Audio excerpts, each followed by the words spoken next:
ബാക്കി വെച്ചേക്കില്ലെന്ന മുന്നറിയിപ്പുമായി American president Donald Trump. ഇറാന്റെ പരമോന്നത നേതാവ് മുജ്തബ ഖമനേയി. അതിനിടെ പശ്ചിമേഷ്യയിൽ കരയുദ്ധ ഭീതി തുടരുന്നതിനിടെ ബ്രെന്റ് ക്രൂഡ് ഓയിൽ വില ബാരലിന് $116 മുകളിലെത്തി. ഇറാനിൽ സൂക്ഷിച്ചിരിക്കുന്ന യുറേനിയം ശേഖരം പിടിച്ചെടുക്കുന്നതിനായി സങ്കീർണമായ സൈനിക നീക്കത്തിന് അമേരിക്ക പദ്ധതിയിടുന്നുവെന്ന റിപ്പോർട്ടുകൾക്കിടെയാണ് ആണവായുധങ്ങൾ ഉപേക്ഷിച്ചില്ലെങ്കിൽ ഇറാനെ ബാക്കി വെച്ചേക്കില്ലെന്ന മുന്നറിയിപ്പുമായി ട്രംപ് രംഗത്തെത്തിയത്. ഇറാൻ നേതാക്കൾ അവരുടെ ആണവാഭിലാഷങ്ങൾ ഉപേക്ഷിക്കണമെന്നും ഇറാൻ പൂർണ്ണമായി നശിച്ചു കഴിഞ്ഞുവെന്നും ട്രംപ് അറിയിച്ചു.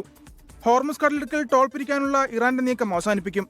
ഇറാന്റെ പ്രധാന എണ്ണ കയറ്റുമതി കേന്ദ്രമായ ഖാർഗ് ഐലൻഡിന്റെ നിയന്ത്രണം ഏറ്റെടുക്കുമെന്നും ട്രംപ് വെല്ലുവിളി മുഴക്കി. അതിനിടെ പരമോന്നത നേതാവ് മുജ്തബ കൊലപ്പെട്ടിരിക്കാമെന്ന് ട്രംപ് ആവർത്തിച്ചു. ഇറാനിൽ ഭരണമാറ്റം സംഭവിച്ചു കഴിഞ്ഞു. ഇറാനുമായി കരാർ ഉടനെ തന്നെ ഉണ്ടാകുമെന്നും ട്രംപ് പറഞ്ഞു. അതേസമയം ഇറാഖിലെ ജനങ്ങൾക്ക് നന്ദി അറിയിക്കുന്നുവെന്ന മുജ്തബ ഖമനേയിയുടെ എഴുതി തയ്യാറാക്കിയ സന്ദേശം ഇറാൻ പുറത്തുവിട്ടു. കരയുദ്ധ ഭീതി തുടരുന്നതിനിടെ ബ്രന്റ് ക്രൂഡ് ഓയിൽ വില ബാരലിന് $116 മുകളിലെത്തി. ഒരു മാസം മുമ്പ് $70 ക്രൂഡ് ഓയിൽ വില. ഇറാനിലും ഇറാഖിലും ശക്തമായ ആക്രമണമാണ് ഇന്ന് നടന്നത്.